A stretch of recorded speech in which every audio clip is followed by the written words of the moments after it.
เดี๋ยวมาต่อ EP การแบ่งปันความรู้หรือว่าการแชร์แบ่งปันความรู้เบื้องพื้นฐานในตลาด Forex และการมื้อนี้เองพรกาหยิบยกเอิ้นว่าคำศัพท์2คำศัพท์ที่ว่าสิเอามาแบ่งปันหรือว่ามาแชร์ให้กับหลายคนโดยเฉพาะที่ว่าเป็นมือใหม่ที่ว่ายังบ่ละเอียดให้มาเข้าใจหรือว่ามาละเอียดนํกันในคลิปวิดีโอนี้แล้วก็คำศัพท์ที่ว่าหยิบยกขึ้นมาก็คือสิเป็นเบื้องปิ๊บแล้วก็พ้อยว่าปิ๊บพ้อยมันเป็นอีหยังสิหรือว่าความหมายของมันแม่นอีหยังแม่นจังใดสิเพื่อว่าให้ละเอียดนํกันเดี๋ยวไปเบิ่งกันเดี๋ยวมาทำความเข้าใจรวมมาละเอียดนํกันเอิ้นว่าเบื้องพ้อยหรือว่าปิ๊บหรือว่าปิ๊บแล้วก็พ้อยหรือว่าพ้อยนี่นะหลายคนอาจสิยินในนามที่ว่าจุดเอิ้นว่าจุดแล้วก็พ้อยก็คือเป็นตัวเดียวกันนั่นล่ะแล้วก็มาบัดนี้เดี๋ยวสิพาทุกคนมาเข้าใจรวละเอียดว่าความหมายว่าปิ๊บพ้อยมันแม่นอีหยังซึ่งว่าความหมายคันเอิ้นว่าเฮาเว้าตรงๆก็คือเอิ้นว่าเป็นหน่วยวัดการเปลี่ยนแปลงหรือว่าวัดระยะห่างการเปลี่ยนแปลงของราคานะอย่างเช่นจากจุดนี้จากราคานี้เคลื่อนที่ไปราคานั่นมันเคลื่อนที่จากจุดจากปิ๊บสิเว้าง่ายๆก็คือเป็นหน่วยวัดการเคลื่อนที่ของกราฟหรือว่าการเคลื่อนที่ของราคาคันเฮาซุมเทียบตัวอย่างวัดความยาวความสั้นสิอาจสิใช้ซังติเมตรอันนี้ก็คือเป็นหน่วยวัดระยะห่างการเคลื่อนที่คันเฮาซุมเทียบนะอ่ะ หวังว่าทุกคนสิละเอียดเบื้องความหมายของมันว่ามันเป็นจังใดแล้วก็เอิ้นว่าเบื้องปิ๊บแล้วก็พ้อยนี่นะเอิ้นว่าปิ๊บคันเฮาเจาะลึกสิก็คือเอิ้นว่ามันเป็นหน่วยหลักแล้วก็พ้อยก็คือมันเป็นหัวหน่วยย่อยของปิ๊บคันเฮาซุมเทียบเป็นเมตรเป็นซังติเมตรสิเมตรมันก็มีค่าเอิ้นว่าใหญ่กว่าซังติอันนี้ก็คือกัน เอิ้นว่า point นี่นะหรือว่าจุดก็คือมันเป็นหัวหน่วยย่อยของปิ๊บคันเฮาซุมเทียบระหว่างหน่วยวัดการเคลื่อนที่ของกราฟแล้วก็หน่วยวัดอ่าเอิ้นว่าความยาวความสั้นโดยที่ว่าหยิบยกตัวเมตรหรือว่าซังตินะเพื่อว่าซุมเทียบให้เห็นภาพชัดเจนในเมื่อที่ว่าปิ๊บนี่นะมันเป็นหน่วยหลักแล้วก็ point มันเป็นหน่วยรองสิซึ่งว่า1ปิ๊บมันสิเท่ากับ10 point หรือว่า1ปิบมันเท่ากับ10จุดนั่นเองนะอันนี้ก็คือเป็นเบื้องความหมายว่าปิบพอยต์มันแม่นอีหยังสิ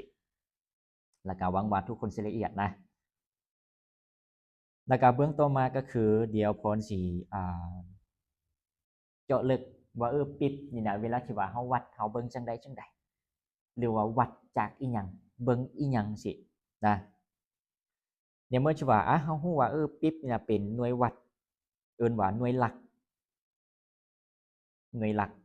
แล้วก็เบื้องการวัดหรือว่าการนับสิเฮาสิปิบนี่นะเฮาสิใส่นับการเปลี่ยนแปลง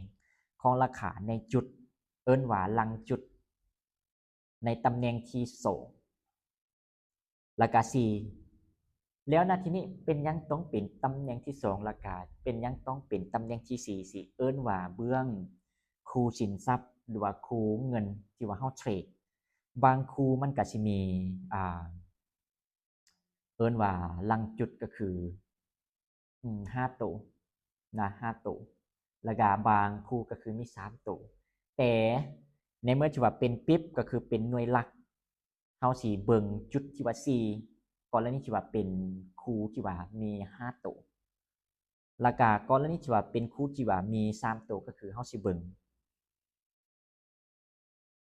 เอิ้นว่าตำแหน่งที่2นะหลังจุดเดี๋ยวพรสิให้เบิ่งตัวอย่างให้ละเอียดอีกครั้งอ่ะตัวอย่างเอิ้นว่าตัวนี้สิเป็นค่าของปิบนะก็คือกรณีที่ว่าเป็นคู่ที่ว่ามี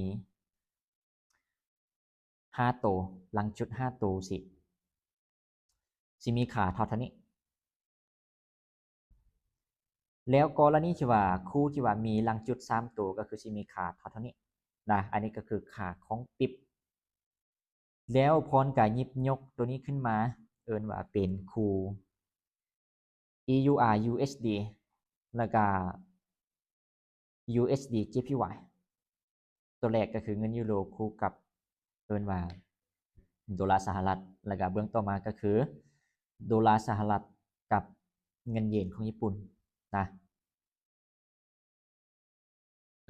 แล้วก็ได้หยิบยกก็คือเบื้องราคาขึ้นมาเพื่อว่าให้ทุกคนละเอียดตัวอย่างนะจุดนี้นี่นะเอิ้นว่าราคาจากจุดนี้จาก1จุดจากราคานี้นี่นะมันเคลื่อนที่ไปเท่านี้แล้วก็ทุกคนสิเห็นว่ามันเปลี่ยนแปลงตัวนี้1ตัวตำแหน่งที่4นี่นะตำแหน่งที่4แสดงว่ามันก็เคลื่อนที่ไป1ปิบนะ1ปิบแล้วกรณีที่ว่าเป็นคู่นี้เด้คู่ USD JPY ซึ่งว่าคู่นี้ก็คือเอิ้นว่าเฮาเบิ่งตำแหน่งที่2นะตัวเลขเฮาเบิ่งตำแหน่งที่4แต่ว่าคู่นี้เพราะว่ามันสิมีบางคู่ที่ว่าเบิ่งตำแหน่งที่4บางคู่เบิ่งตำแหน่งที่2สิกรณีที่ว่าเป็นปิ๊บแล้วก็คู่นี้เฮาสิเบิ่งตำแหน่งที่2ก็คือตำแหน่งนี้นะซึ่งว่าจากราคานี้เคลื่อนที่ไปราคานี้แสดงว่าจะเคลื่อนที่ไป1ปิบนะ1ปิบอันนี้ก็คือ1ปิบอันนี้เป็นการหยิบยกเป็นตัวอย่างขึ้นมาให้ละเอียดแต่ว่าเบื้องความเป็นจริงก็คือเบื้องราคานี่นะเอิ้นว่ามันสิเป็นแบบนี้นะตัวอย่างเป็นตัวนี้ราคามันสิเป็น1.100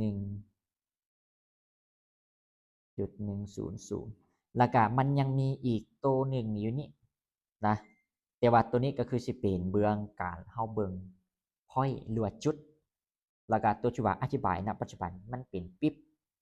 มันอยากสับสนไงบ่ได้ที่ว่าบ่ละเอียดก็อาจสิเบิ่งซ้ำได้แล้วก็ตัวอย่างคู่นี้เด้ราคามันอาจสิเป็นแบบนี้50.00แล้วก็มันอาจสิมีตัวหนึ่งที่ว่าอยู่นี่อีกนะเพราะว่าเอิ้นว่าเบื้องนี้ก็คือเฮาเบิ่งจุดก็คือเฮาสิเบิ่งตัวท้ายนี้เอิ้นว่าตำแหน่งที่3แล้วก็ตำแหน่งที่5ที่ว่าปิ๊บตำแหน่งที่2แล้วก็ตำแหน่งที่4นะอันนี้ก็คือเป็นเบื้องว่าที่ไปที่มามันเป็นจังไดจังใดแล้วก็หยิบยกเป็นตัวอย่างขึ้นมาเบื้องปิ๊บเบื้องต่อมาก็คือสิพาทุกคนมาเบิ่งเบื้อง point point นี่นะก็คือดังที่ว่าอธิบายมาเบื้องต้นก็คือมันเป็นหน่วยย่อยนะแล้วณที่นี้ก็คือเฮาสิใส่นับหรือว่าเบิ่งการเปลี่ยนแปลงของราคาในจุดหรือว่าเอิ้นว่าลังจุดนะลังจุดตำแหน่งที่3แล้วก็ตำแหน่งที่5นั่นเองนะแล้วก็ค่าของมันก็คือสิเท่านี้กรณีที่ว่าเป็นคู่ที่ว่ามี5ตำแหน่งเท่านี้กรณีที่ว่าเป็นคู่ที่ว่ามี3ตำแหน่งสิเท่านี้อันนี้ก็คือเบื้องค่าของมันซึ่งว่าพรก็ได้หยิบยกเป็นตัวอย่างขึ้นมาเป็นคู่นี้เลยอันนี้ก็คือหยิบยกตัวที่ว่ามี5ตำแหน่งนะ5ตำแหน่งอย่างเช่นคู่ EUR USD นี่นะมันราคานี้แล้วก็มันเคลื่อนที่ไปราคานี้สิจากแล้วก็ไปราคานี้แสดงว่าเฮาสินับก็คือตำแหน่งที่5เพราะว่าคู่นี้นี่นะมันเป็นคู่ที่ว่ามีลังจุด5ตัว1 2 3 4 5จากนั้นก็คือเฮาสิเบิ่งว่าจุดนี้นี่นะมันเปลี่ยนแปลงจังไดก็แสดงว่ากรณีที่ว่าเฮาเห็นจังซี่ปึ๊บนี่นะแสดงว่าจากราคานี้หาราคานี้นี่นะตัวอย่างราคาที่ว่าหยิบยกณปัจจุบันหรือว่าตัวที่ว่าทุกคนเห็นก็คือสิได้อยู่ที่10ปิบ10 point นะเว้าผิด10 point หรือว่า10จุด10จุดนั่นเองหรือคันเฮาเบิ่งเป็นปิบก็คือสิเท่ากับ1ปิบอันนี้ก็คือเอิ้นว่าเป็นเบื้องอธิบายให้ทุกคนเห็นว่าที่ไปที่มานั่นเป็นจังใดจังใดแล้วก็อยากให้มือใหม่หลายคนที่ว่ายังบ่ละเอียดมาละเอียดนำกันนะเดี๋ยวพรสิหยิบยกเดี๋ยวสิให้เบิ่งอยู่แอปเทรดก็คือ MetaTrader 5หรือว่า MT5 ว่าการที่ว่าเฮาสิวัดจังใดหรือว่าเบิ่งจังใดบ่ว่าสิเป็น Trading View หรือว่า Meta Trader File สิหรือว่า MT5 มันก็สามารถวัดหรือว่าเบิ่งว่ามันเคลื่อนที่จักจุดแต่ว่าอันนี้ก็คืออยากให้ทุกคนละเอียดว่าที่ไปที่มามันเป็นแบบนี้เบื้องความจริงเวลาที่ว่าเฮาเทรดก็คือเฮาสามารถใช้เครื่องมือวัดได้นะเดี๋ยวสิพาทุกคนมาเบิ่งหรือว่าวัดเป็นตัวอย่างว่ามันเคลื่อนที่จากจุดนี้หาจุดนี้มันจักจุดนะเดี๋ยวเบิ่งกันพรสิมาให้เบิ่งตัวอย่างเบื้องหน้ากราฟตัวจริงในแอป MT5 หรือว่าแพลตฟอร์มเทรด MetaTrader 5นั่นเองตัวอย่างนะ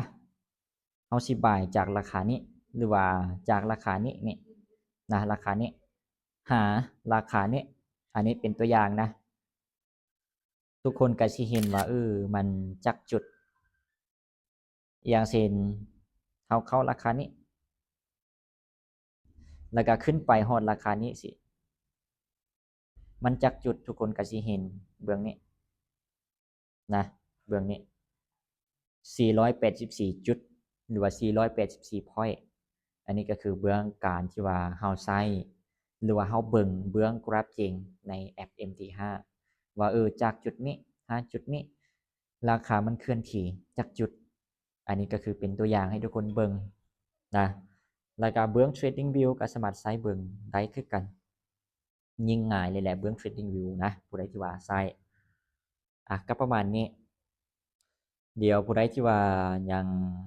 อยากแลกเปลี่ยนประเด็นใดก็สามารถคอมเมนต์เข้ามาแลกเปลี่ยนนำกันได้ทุกคน